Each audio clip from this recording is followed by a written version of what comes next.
This is the My Campaign Coach podcast, where we talk about how to win elections. Every week, we let you hear straight from the best consultants, operatives, and candidates in the game, all for one reason, to help you win. For more information about how we can help you win, visit mycampaigncoach.com. Now, here's your host, Raj Schaefer. Welcome to the How to Run for Office podcast from My Campaign Coach. This is your friend, your Sherpa in all things My Campaign Coach related, the host of the podcast here, Raj Schaefer. Today we have my friend Drew Ryun, who has been a guest before. We've also had a bunch of our friends here on the podcast. We've had his dad on a few months ago, Congressman Jim Ryun. And I wanted to bring Drew back on. It's been over a year. He was here for episode 1. Now we're back. We're at 50-something episodes now. I think 57 or so is going to be the number on this one. And I wanted to bring him back in so we kind of recap where the podcast has come from and refresh a lot of the information talking about campaign fundraising and ground game that we covered with him before, because his episode, it was number 1, and it's been one of the most popular episodes over the last several months. And so I thought we'd bring him back. So Drew's background, we'll kind of go over that a little bit as we bring him on. But with no further ado, Drew, welcome back to the podcast. Good to be with you, Raz. Well, thank you so much, first of all, for being my first podcast guest.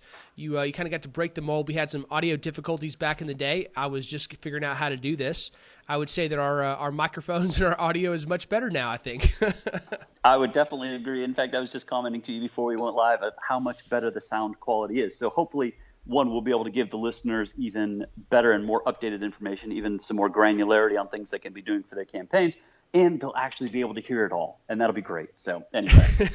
Yes, I'm definitely hoping that we sound smart and we actually have some good information. So let's go back over a little bit of your background for those that didn't hear Drew on the first episode. It is a good one. Go back and listen to it. But I want to cover a little bit of kind of who you are, why somebody might listen to you. First and foremost, As far as our relationship, you've been a mentor to me, and we're the guy that really took a chance on me. You're my first boss coming straight out of Hillsdale. Offered me a job 2 days before I graduated, and made sure I didn't have to go sleep on my parents' couch. I actually got to have a real big kid job. And we've been working together ever since in one capacity or another. So tell folks a little bit about your background and how you got involved in politics.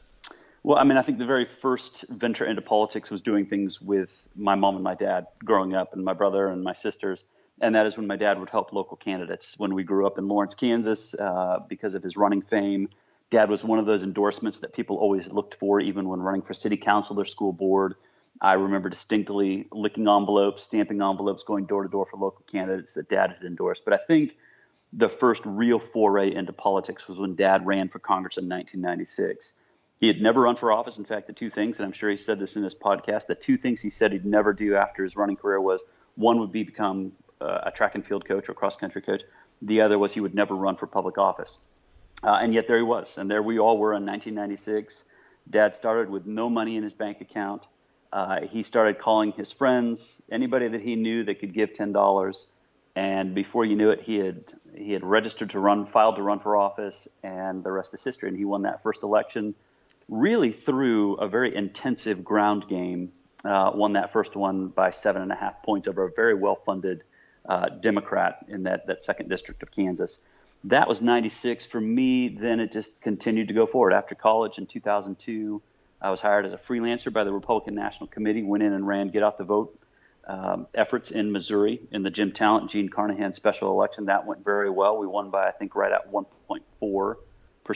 At that point, I was offered a full-time job inside the national building at the RNC in Washington, D.C., became a deputy director there in the 03-04 election cycle. So I think for me, that's something I look back on that gave me a tremendous amount of experience at the national level, being able to run 19 battleground states, get out the vote efforts there. Since then, as you know, have been involved with Dad in the Madison Project and helping him out there, advising him on candidates to endorse.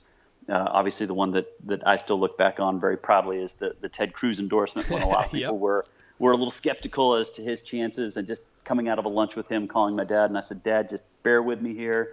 There's this guy that I'm not even sure is really registering in the polls, but I think if we throw some of our clout behind him and you start making some phone calls, we endorse this guy, and there's a good chance if Ted Cruz gets to a one-on-one with Dave Dewhurst, the then Lieutenant Governor of Texas, I'm like, Ted Cruz is going to win. Where that came from, Raz, now looking back on it, I have no idea. I was shooting from the hip, but nonetheless. So that went well.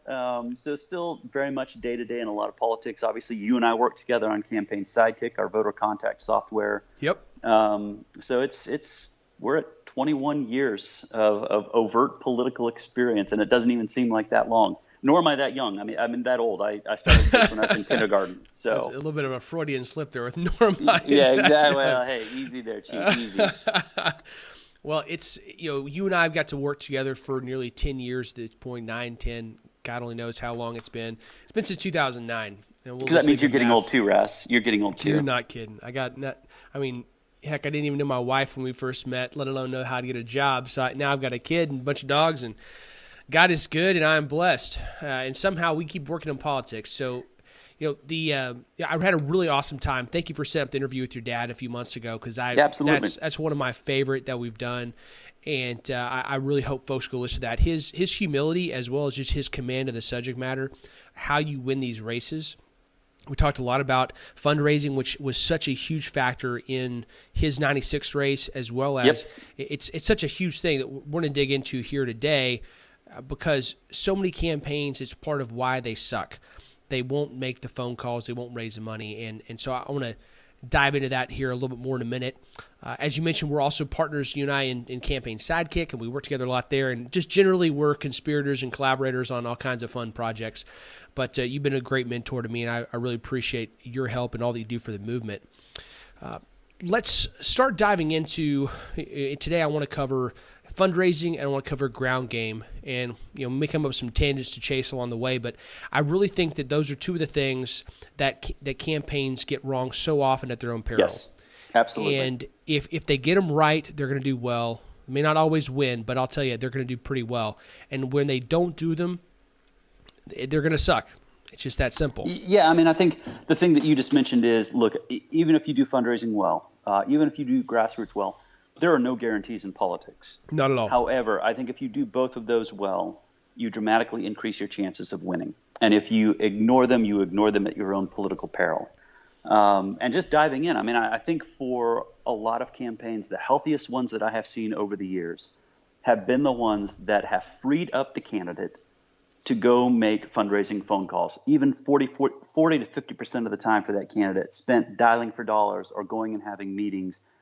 Donors want to hear from, donors want to meet with, donors want to have relationship with the principal. And in politics, the principal is the candidate. Eventually, hopefully, if it's a successful campaign, that principal is not just the candidate, that principal is then the incumbent office holder.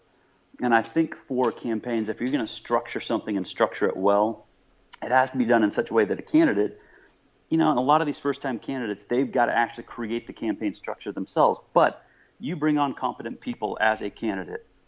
You have to then entrust them and trust them with the responsibilities that they have been given, the tasks they've been given. So if you've got somebody that's going to run the purely political side, whether it's TV, radio, that type stuff, or if you've got a grassroots person, you've got to say, this is the plan, go implement. Obviously, you're touching base with them along the way, but the worst candidates and campaigns that I've ever seen, Raz, are where you have candidates that are micromanaging every component. The three things the candidate should be doing, I think: fundraising, out doing stump speeches, and doing door-to-door work. Yeah, and every bit of that comes back down to they got two groups they're going to talk to: voters and donors. Voters and donors all day long. Voters and donors all day long. And, I just recently had a conversation with a prospective candidate who wants to run for Congress. And this person was so excited and looking for endorsements. And I said, how much money have you raised? And the response was, well, I haven't even thought about that. And I said, let me give you a little bit of encouragement. And I think this is for your listeners as well. If you are going to run for office, you have got to sit down and figure out who are the most likely people to give you money. That becomes increasingly hard if you're running against an incumbent, because incumbents are incumbents for a reason. And the ones that are working hardest are the ones that have the best donor networks. But if you're a first-time candidate, you have got to take the back of a napkin and you've got to write down all your friends and all your family and start thinking about some numbers of dollars that they can give you. And then here's, I think, the key rule in all of this, Raz. You can't be afraid to ask, because a lot of people don't have because they're afraid to ask, and no is not the worst answer you will ever receive in life. Correct. And once candidates get past that initial hurdle, it is fun to see them just get freed up and go, you know what, I can do this. I can go raise money. And when they start raising money, that's the sign of a healthy campaign. Well, I mentioned this on the podcast before, but there was a congressional candidate last cycle that I was doing some coaching with, and we couldn't get this guy to ask for money to save his life. Like right. he could have had a gun to his child's head and asked him to raise money, and it would have been a tough call. I mean, he just hated it that much. And we worked with him, and he just wouldn't do it. He felt like he had a mental block against it. I think on right. he didn't want to beg for money. This guy he's a really strong guy, just a rock star, but that was the one thing he wouldn't do. And this cycle, he's running again. He came relatively close last cycle to winning. Running again this time around, and I asked him on the first conversation, I said, hey, man, what are you going to do differently? What did you learn from last time to help you do different? And he said, Raz, if it breathes, if it moves, I'm asking it for money. And I was like, bingo, you learned the lesson. Yep. Well, and I think that's critical, too, for these candidates, because guess what? Reality can be a harsh teacher. As you just indicated with this first-time candidate, probably realized that when push came to shove and needed more resources for his campaign, he didn't have them. And frankly, that goes back and it's squarely on the shoulders of the candidate and them being able to fundraise. Now, a few other tips on fundraising. I mean, once you get the ball rolling, it is up to the candidate to get the ball rolling. But I want to encourage a lot of your listeners, especially these first-time candidates, those running for office, start asking around for people that do local fundraising. I just had another conversation with somebody today that said, hey, do you know if anybody that specifically fundraises for state house, state senate type races? I said, I do.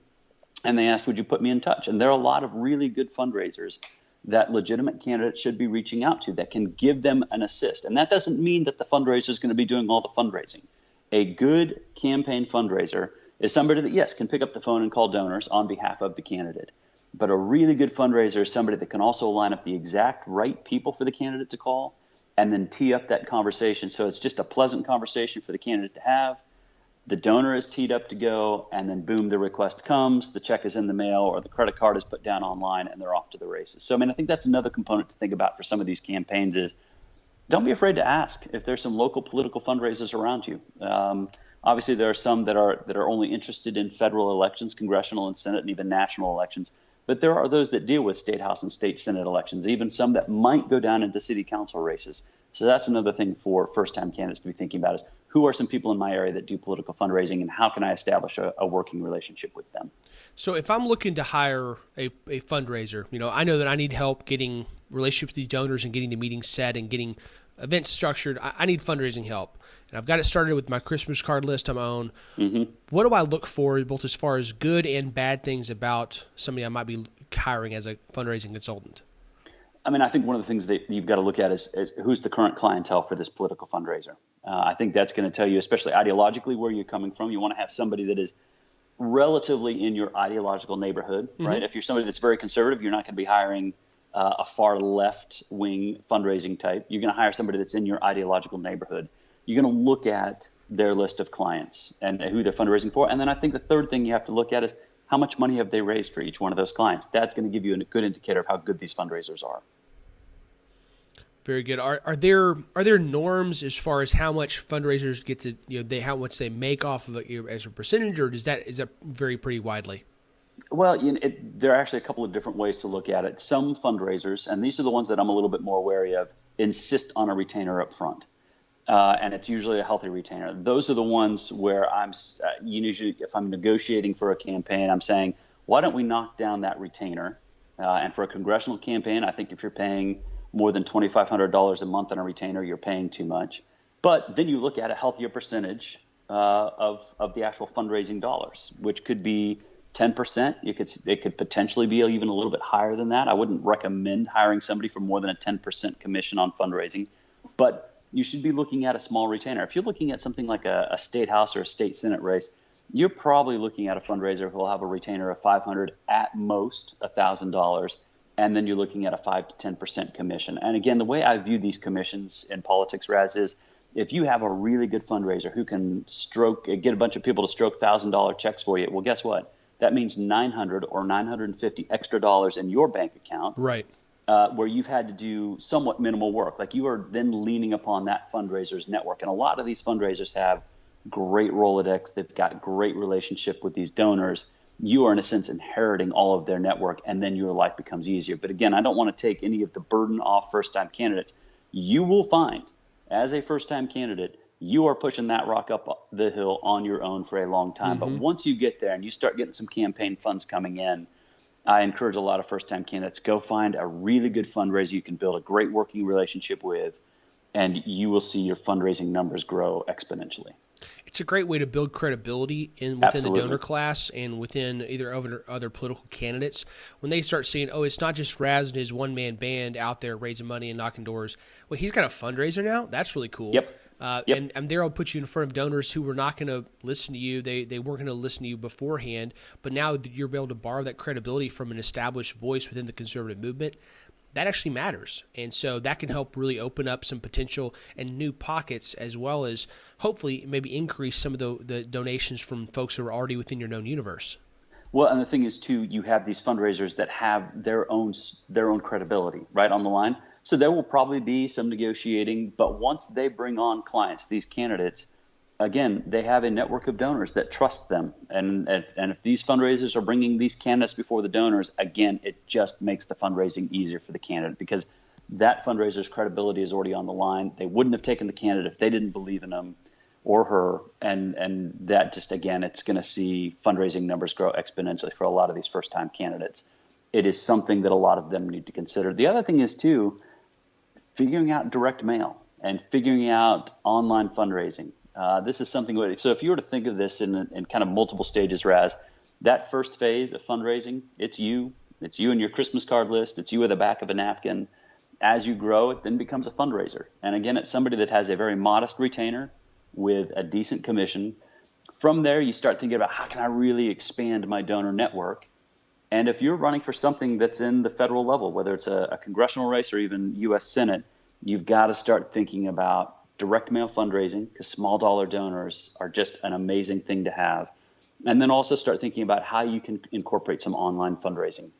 When you start having a list of 20 to 30,000 folks that are small dollar donors to your campaign, it is amazing how fast you can raise money. And that then frees up the candidate to go after the high dollar donors and then kind of augment the small dollar fundraising components that are going on. So, I mean, I think there are multiple phases, there are multiple seasons in a candidate's life, but I have seen a lot of candidates that have been successful where they start on their own, they push that rock to the top of the hill, they get a fundraiser, they start building out their small dollar donor network, and the strength of their campaigns is unbelievable. And as far as those next couple of phases with the direct mail and some of those other more financially intensive side, are you talking about that after as an incumbent they've got elected once and now they're come back, they have a start of their house file, now it's time to start doing some of those more capital intensive fundraising type tasks, or what are you saying there? It can be. I mean, I can also see this in a scenario where you have somebody that's, say, in a state house seat that's looking to run for state senate. Somebody that, you're right, has a little bit more of an incumbency name ID out there, being able to do that. It is something that you will likely see when people have won elective office, and that's what I mean by these different phases. Phases 1 and 2 will often happen just as a candidate. Phase 3 could be for major elections, but differently somebody that already has some name ID from having won before, but is potentially jumping into an open seat scenario for Congress or an open seat scenario for the U.S. Senate. That's when they've really got to start considering what they're doing with direct mail and online fundraising. I like it. Well, let's take a step back towards the individual side. So back when this is all on the candidates back themselves and they're having to do the heavy lifting. When you're sitting down with a donor, somebody that's whether it's $250 or several $1,000s, when you're coming in to meet with this person, what are some of the main things that you're doing in preparation? How are you going to prepare that pitch? What do you need to cover? How the heck do you do that? How do you get money from the big donors and even the medium-sized ones? Yeah, I think 3 things again. You've got to have done your research, right? What makes you as the challenger potentially running against an incumbent? What makes you different from the incumbent? Because there's nothing that people love more than the norm, right? People are comfortable with the normal. And if you can't actually give a clear delineation as a challenger running against an incumbent, the vast majority of people, donors and voters included, are going to look at you and go, I don't see a differential. Why would we go through an election season and vote for somebody like you when basically the incumbent's doing what you say you're going to do? So there has to be some research done. And what's going to give you as the challenger a clear differential? Taking that research and then putting it into, in a sense, a donor pitch. a stump speech. This is how I'm going to be different from the current incumbent, and this is why I need your money to help me win this election. So I think for candidates, it's a lot more research intensive. And, I used to tell this to candidates all the time, Raz.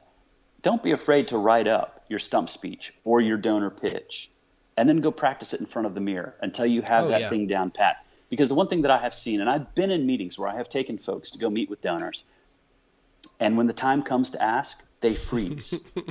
and when it becomes automatic, right. and you have practiced the pitch, and you get to that point and you automatically say, and that's why I'm asking you for the maximum amount that you can give, or I'm asking you for $1,000. I see a lot of people freeze. But if you have become comfortable, in a sense, giving the pitch to yourself in front of a mirror and you've got that thing down pat, well, then it becomes automatic. And in a sense, you've already made the pitch even before your brain starts panicking and saying, I don't want to ask, I don't want to ask, you've already asked. Right. And I think that's critical for a lot of candidates, is to practice before they actually go have the meetings.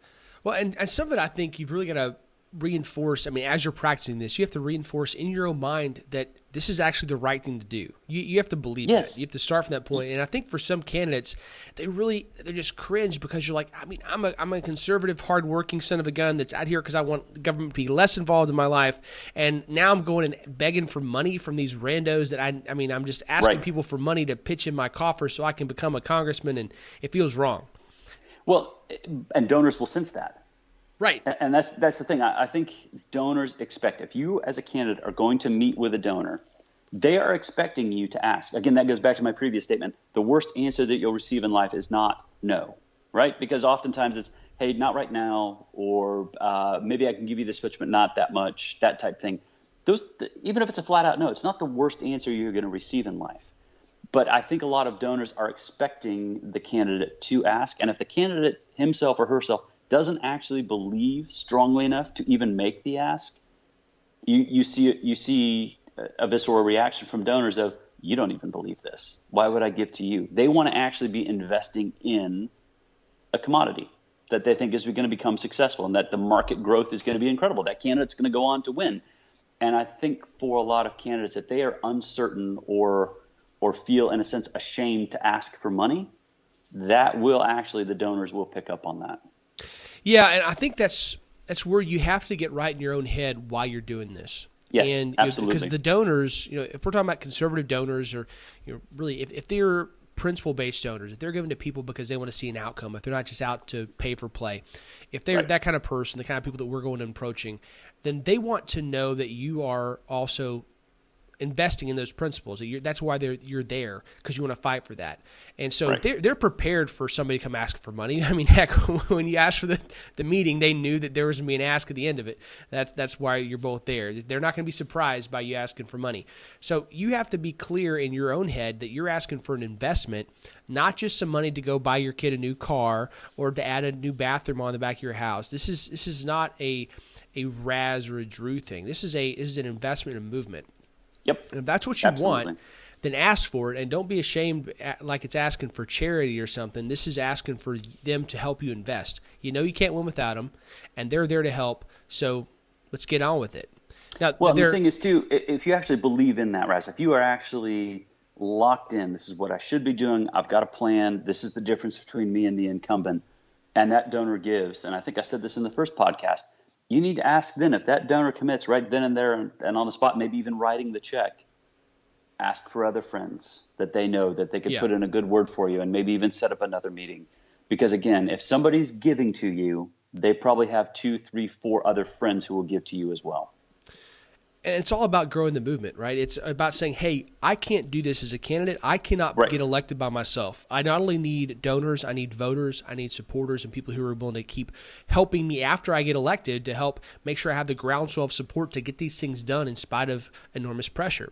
So this is a movement if we're doing it right.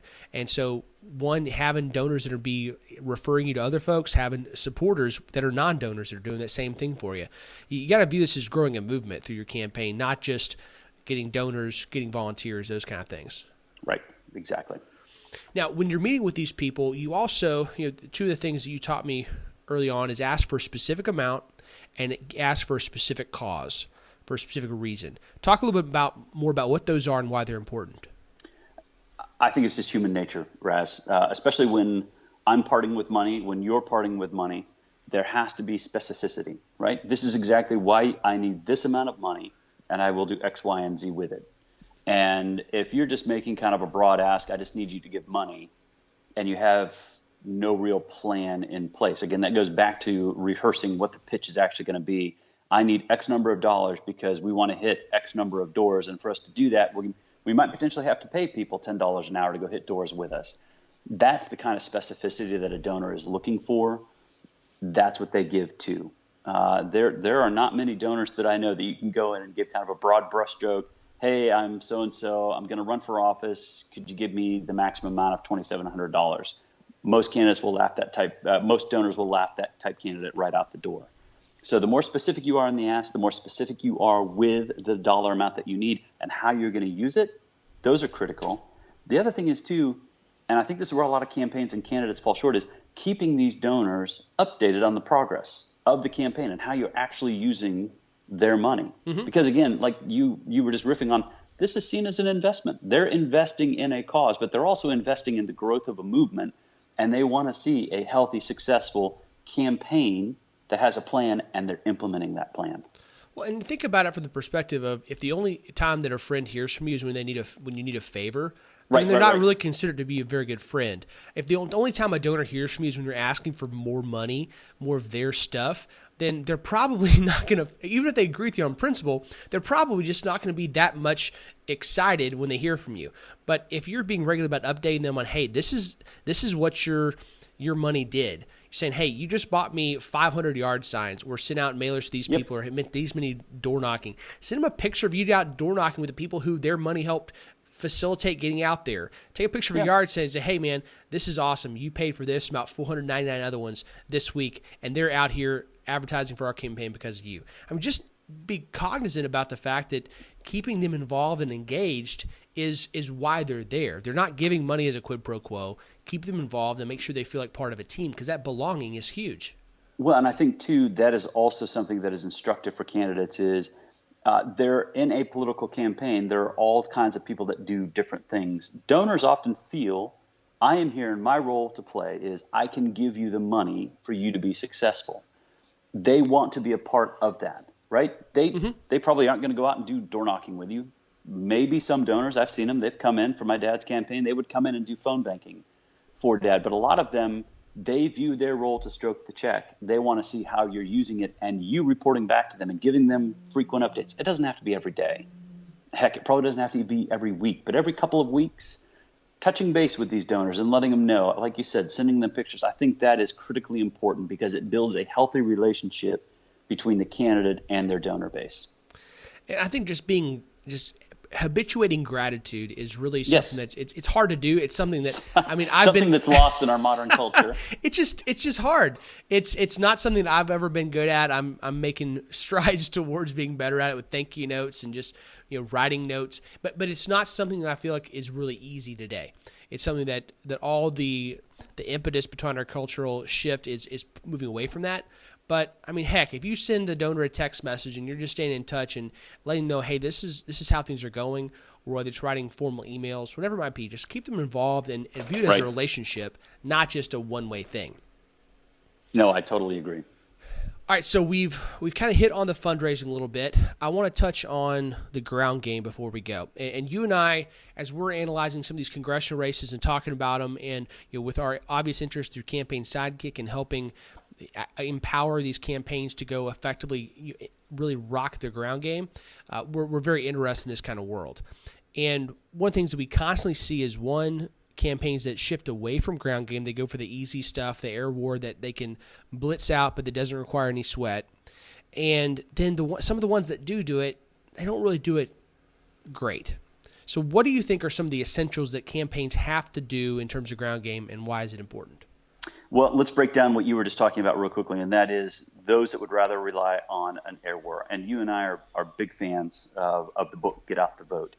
And you can actually look at statistically the dollar amount of, I think it's roughly around $15 and I think 12 contacts to actually get a voter to commit to your candidate through door-to-door work. You can actually see a finite result from doing this door-to-door work. Whereas it may cost you thousands and thousands of dollars at the other end of the spectrum running endless television ads to get just one voter to commit to you. So, I mean, it's a dollar and cent sort of thing. And you can actually look at this graduating scale of, hey, I can commit to doing a lot of grassroots work and door-to-door work and even live phone banking and having direct contact with voters and getting them on board with my campaign and getting them to vote for me as the candidate. Or I can spend a crap load of money on a broad brushstroke with radio and television that's really hard to quantify, and yet the budgets for those are incredibly big. I think, too, when you look at how these campaigns structure the actual campaign, how it's going to be implemented, I think if you look at it as a pyramid, your base has to be a grassroots plan. You talked about those that do grassroots, but they don't end up doing it very well. I would say, as a case in point, a lot of campaigns that don't do grassroots well are those that start maybe 6 to 8 weeks out, and all of a sudden they're thinking about, well, we should go out and start IDing some voters. Or maybe they're thinking 3 to 4 weeks out, hey, the election's coming up, let's just go turn out a bunch of voters that might or might not be our people, and hopefully they'll vote for us. A really good grassroots plan, I think, starts this way, Raz. You look at the race that you've got to win. It could be from city council all the way up to U.S. Senate. You've got to look at the race as a whole. And if you're running in a primary, you look at what is the voting number in this primary, at least historically.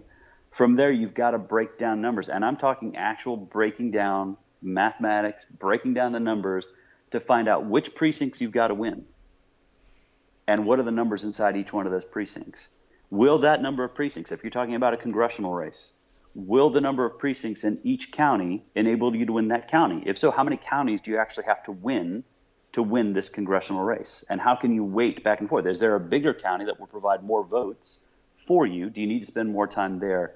It's something where I think a lot of campaigns don't spend a lot of time at the front end actually identifying how many specific votes, like an actual number that they need inside of each precinct, and then in a sense expanding that out to the county, to even cities, and then across the district, how many votes they actually need, and breaking it all the way down to the precinct. You see campaigns that do that. Again, that goes back to that broad foundation of healthy campaigns. Then you've got to start filling in, how many man hours do I need to accomplish this goal to get to the actual votes that I need? And inside of those man hours, how many warm bodies do I need? How many door knockers? How many volunteers? How many paid block walkers do I need? And again, this is something, Raz, that I don't think takes a tremendous amount of time, but it does take a concerted effort by the candidate and potentially an initial campaign team to put the plan together. It may take just one day. It may take a couple of days. But again, I think if you create that roadmap from the beginning and you have specificity in what you're trying to do and which voters in what precincts you're trying to get to commit, you've dramatically increased your chances of winning. Yeah, I think you've got to start out with looking at your historical election data, right? You're figuring out exactly how many in like elections. So elections, like, is it off year? Is it primary? Exactly. What similar elections are we can compare it to in the past? And what do we think the election is going to do? So, like, for instance, in this year, we're looking at 2018, an off year primary. It's going to be higher. I would estimate it's going to be higher than the 2014, the last off-year turnout, but it's going to be lower. It's probably be somewhere between 1 and 2/3 of the difference between the 14 and 16 primary election numbers is what I'm guessing for Texas here. And so I would take that number, and if you're in a runoff scenario where you've got between 4 and 10, in some of the cases, 12 candidates, you're probably going to runoff unless somebody gets 50%, which is a tough thing to do once you get more than 4 candidates in. So I'd look at that. I'd say, okay, what's my 52% number? So 50% plus a couple for rounding errors and voter fraud, and just to be a little more conservative. And then I'm going to start breaking those down. So that's my overall number. But what are the precincts that go, as you were saying, what are my 70% precincts? In a primary, you're going to be looking at typically an incumbent versus maybe a challenger that's more like you. And it gets tricky in there because there's sometimes you have a really hard time breaking down those really conservative precincts within a primary. It may swing a lot more. But you look at those and say, which precincts are the higher turnout ones in Republican primaries? And at the same time, we're going to break down our campaign calendar from Election Day backwards. And that's going to help us. By the time we kind of get done working through this thing, we're going to know how many man hours you need, how many volunteer hours we're going to need to recruit, how many Election Day volunteers. I mean, you're going to have a lot of very granular information about what you actually need to fill out your campaign. And the thing is, too, and you just indicated this, Raz, this is a multiple month process. I think a campaign, the day it starts, within a week or two, it should be out knocking doors. That should be part of the campaign culture.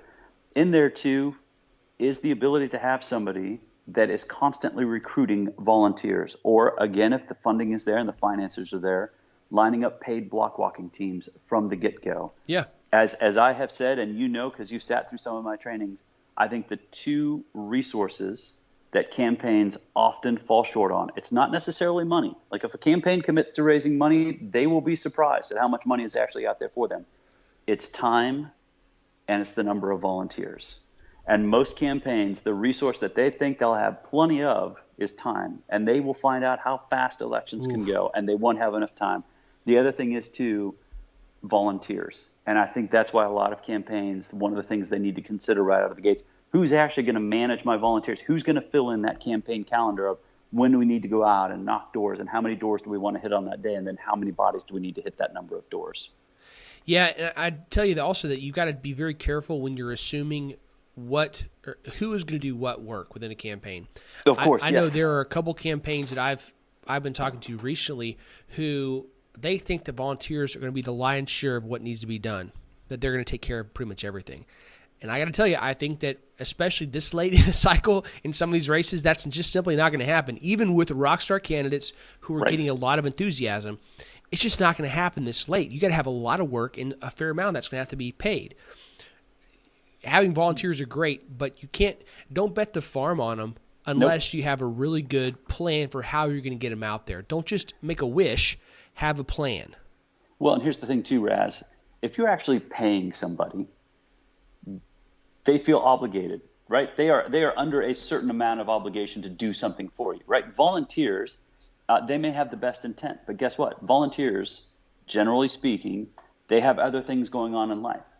And going and knocking on doors or making phone calls for a candidate, generally, in my experience, Raz, is not one of the top 5 things they want to do in life. But if they are committed, you will find, when you find a great volunteer, Raz, and you're a candidate, you want to love that person. You want to get that person to bring as many friends as possible. But that is a rare breed of person, especially in this day and age.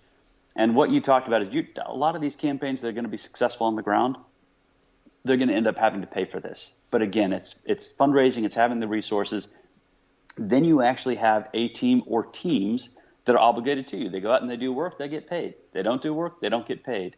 That, I think, is something that a lot of campaigns are taking for granted when they start thinking, the volunteers are going to do it. We're going to have this huge grassroots army of volunteers that are going to do the work for us.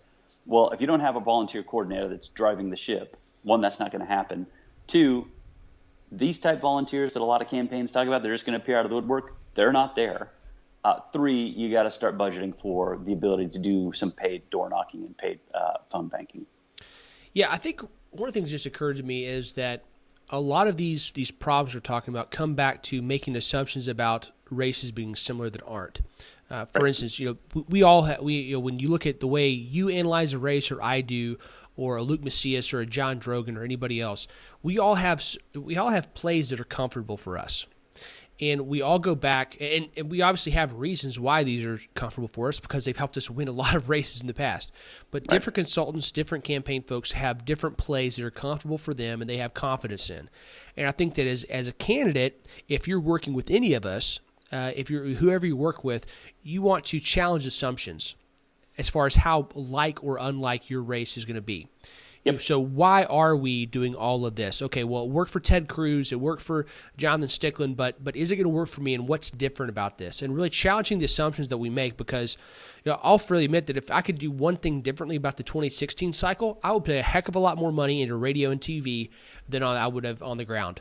And that's 1 year where I was saying, look, I love ground game, but that radio and TV, the air war stuff, would have made a whole lot more difference in down ballot races here in Texas than my door knocking and pushing more people out there for that. That's a very, very rare case, but I wish that I would have known how big of a wave that Ted and Donald were going to make here in Texas, and I would have done things differently. I think that candidates need to be very, very willing to challenge the assumptions of their consultants, even when they trust them. No, and I think that is the beauty of having, especially as you just mentioned all those names here in Texas, there is a broad array of really good young consultants in Texas. And again, different specialities. You and I, the ground game and technology, that's our thing. And others have different things that they focus on. But I think, again, a healthy campaign has all of these components functioning, but again, it's built from the ground up, literally, the door work. And then you're hitting on all these different components of a successful campaign. The one thing too is, and we would be remiss if we didn't talk about this, Raz, is for a campaign to go out and do the door work, you actually want to be collecting data that you can use in the future. In fact, I just trained a campaign yesterday, and I was talking about, you want to have a voter ID season where you're going out and IDing as many voters inside the pool of voters that you need to win in the upcoming primary. And then you want to have the ability to have as granular a universe as possible. These are the votes that we need. These are the number of people that we've ID'd. And now we just simply have to go turn them out. And to be able to store and manage that data and make it work for you. Look, if you're going to have all these people out knocking doors, and especially if you're having to pay for them, you want to have that data be usable in the future and literally at your fingertips. So, Drew, is there some software platform that someone might be able to go buy if they wanted to do that? Well, as you know, Raz. Shameless plug time. We're big fans of Campaign Sidekick since we built this thing. But the thing is, too, about us, Raz, and I had this from a third party yesterday of the first time I logged into Campaign Sidekick, it actually looked like it was built by people who had done actual door knocking. Right. And we have, it turns out. And we have. I mean, as I tell people, I'm like, I have distinct memories of sleeping on a concrete floor in Missouri in 2002 and thinking there's got to be a better way to do this. Instead of doing paper maps and paper walk lists and having to blow through a ton of ink cartridges on the printer to print all this stuff off, Campaign Sidekick, at least the way that we have built it, I think it's a very valuable tool for candidates, for city council, all the way up to U.S. Senate, because it gives them an easy-to-use tool. It stores that data in a very functional way. And then you can use that data, again, as broad or as granular a universe as you want to when it comes time to turn out those voters. And I think that is a critical component for a lot of campaigns, is if you're going to collect the data, collect it in such a way that you're able to use it in the future. Yeah, when it comes to how you're going to be contacting voters, you want to be able to take all of this data from the Secretary of State or your local elections board, all of your voters. You're going to identify who you need to talk to. So whether that's from third-party modeling or whether it's through just looking at their voting propensity out of that voter data, Campaign Sidekick allows you to be able to target those people, to find the voters you need to talk to, and efficiently deploy walkers, whether they're paid or volunteer or whoever, to efficiently go out there and talk to them, have all the information flow back in, and be able to monitor them for accountability while they're out in the field. At the end of the day, you're able to have this data in there where you're able to retarget them. You can send them postcards that have mailers ready to go out the door. You can do phone banking, block walking. It keeps it all very well nice and organized for you as a campaign to be able to touch these people. And if anybody's interested in checking out Campaign Sidekick, we are, Drew and I, obviously been building this thing for the last several years. We're pretty proud of it and working every day to make sure that, and plus my brother and our business partner, Chris, we're working this stuff every day, literally have the team around the clock. So we'd be happy to talk with you about it. You can go to campaignsidekick.vote. If you want to find out more, schedule a demo, or watch some of the videos of Drew and I explaining why it's awesome. And we definitely appreciate that. Drew, you got any final words of wisdom or closing thoughts for the listeners?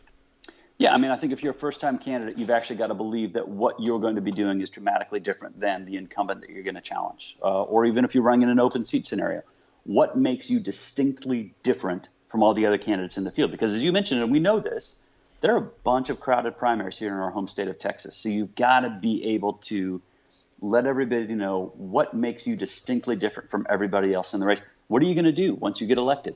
And you've actually got to have some campaign promises that you're going to fulfill. And I think that speaks highly of a voting populace these days, that they are tired of campaign promises that aren't fulfilled. Very much so.